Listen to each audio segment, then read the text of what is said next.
ดีพี่น้องพ่อกับพ่อเสือคนบ้านนาอีกแล้วเนาะ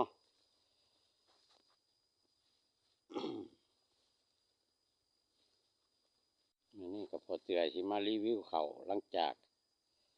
ลงดำนาได้มาฮอดวันนี้มื้อนี้วันที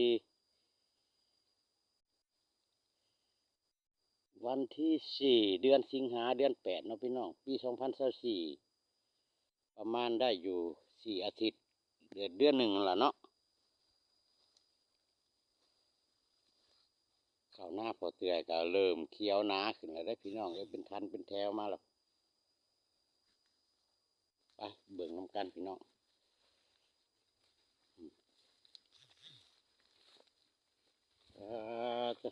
มื้อนี้ก็ฝนตกตั้งแต่เช้าหากระยาพี่น้องเอ้ย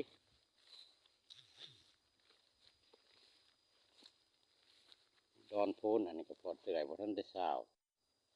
ยังหลายให้อยู่เนาะพี่น้องเนาะเด้เริ่มแต่งใบแต่งกอแล้วเนาะ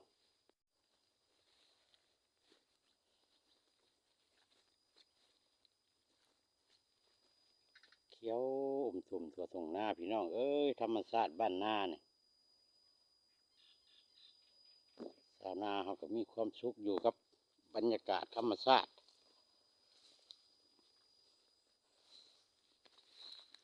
นี่เขาในนาเขียวงามกันดีใจแล้วพอแจกันต่างตาแล้วได้พี่น้องเอ้ยบ่แม่นสิเห็นแต่ก้อหญ้าคือตอนนั้นแล้วได้บาดมีแต่เขาได้บาดให้เด้อเบื้องแหน่เบื้อง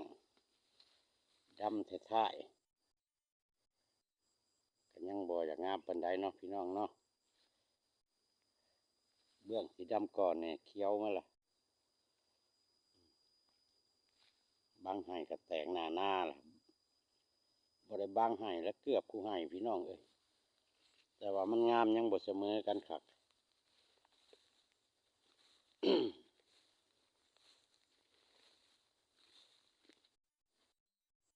นี่ก็ดำหน้าตื่มอีกบอนพอเตือสาวได้ช้องให้พี่น้องตื่ม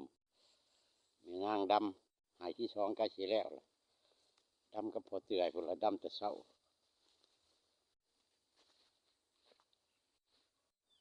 ทางนั้นยังบ่ทันเขียวเนาะพี่น้องเนาะว่าดำน้ำหลังแน่ตะกะแน่ซ้ำตะกะเด้แถวนี่ละเบื้องดำก่อนโอ้เขียวว่าอะไรพี่น้องเอ้ยเห็นแต่เขาได้บ่เนี่ยบ่ได้เห็นหญ้าละเด้อโอ้แต่ละไห้บ่ได้ธรรมดาได้พี่น้องเอ้ยกำลังแต่งหน้ากำลังแตกก็พี่น้องเอ้ยใบกองนวดเนี่ยละเด้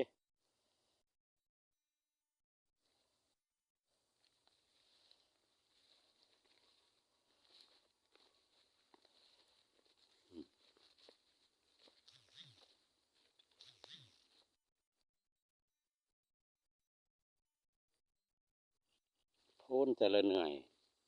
โพนแต่ละหน่วยพอเตื่อยเจือนเมื่อจนเพียงพี่น้องเอ้ย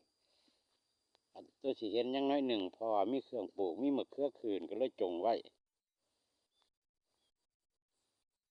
การพอเตื่อยเจือนเมื่อแต่ละไห้บ่ให้มีโพนแต่งให้มันเพียงเมื่อฝนตกช่วงนี้ก็ตกอยู่พี่น้องเอ้ยเขาบ่แห้ง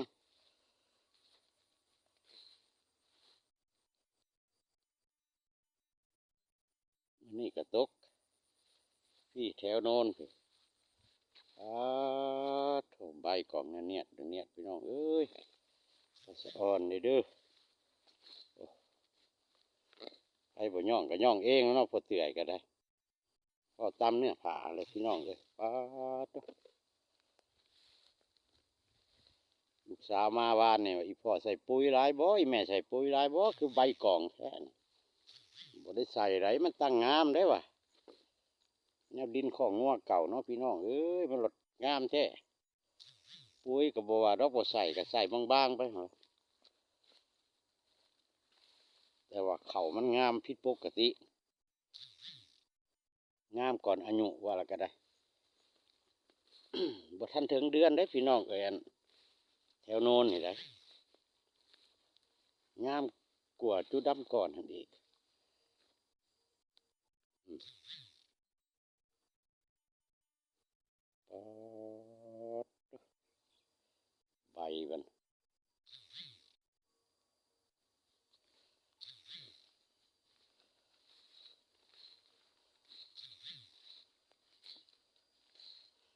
โอ้บ่ได้คือจุดก่อนหั่นเด้อพี่น้องหลังจาก2 อาทิตย์ผ่านมานี่2-3 อาทิตย์ผ่านมานี่เขางามปิดหูปิดตาแล้ว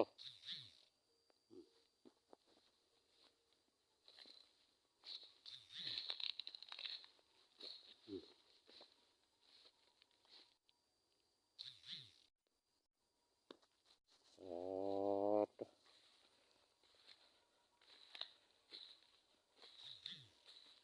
อันนี้พอเจื่อยรีวิวบอดคร่าวๆให้เบิ่งพอคร่าวๆให้เบิ่งเนาะพี่น้องเนาะบ่ได้ละเอียดละอ้อปานใดดอกแสดงว่างามทั้งเทิงไปทั้งพวกพี่น้องเจื่อยเขาใส่ข้าวเจ้าเด้อซุ่มต่ำๆผู้แนมไปผู้ใกล้ๆเตียงป้าคันผู้ใส่ข้าวเจ้าประมาณอยู่8 ให้ข้าวเจ้าดอข้าวเจ้ากลางนี่แหละ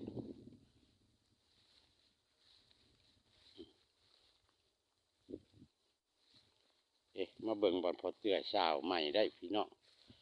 ได้2 ให้ไปเห็นกะเขาเรือก็เลยเอามาดำจ้ะพี่น้องตื่มกันอีกจาก53เป็น55ได้พี่น้องบาทเด้เอ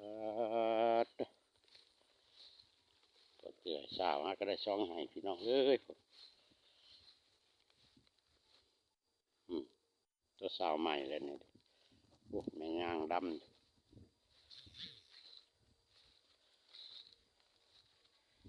ให้ที่2ก็สิแล้วเนาะพี่น้องเนาะอ๋อแถวในไฮตะกร้าเนี่ยดำก่อนมันก็เลยงามพี่น้องจูน้ำหลังกำลังแต่งกอแต่งหน้า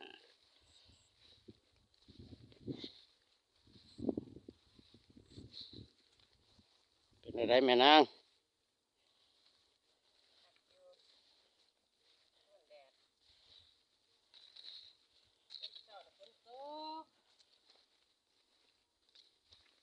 แถวในกระแมนมัดพี่น้องไอ้ข้าวเจ้านี่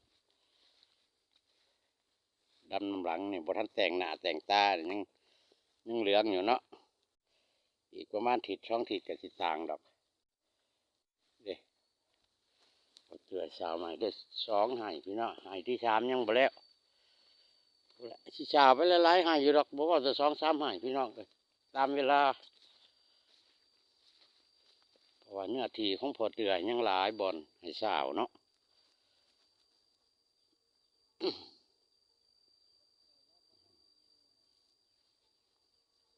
ภาคเตาถ่านผู้ภาคน้องผมบ่ได้ไปรีวิวเด้อพี่น้อง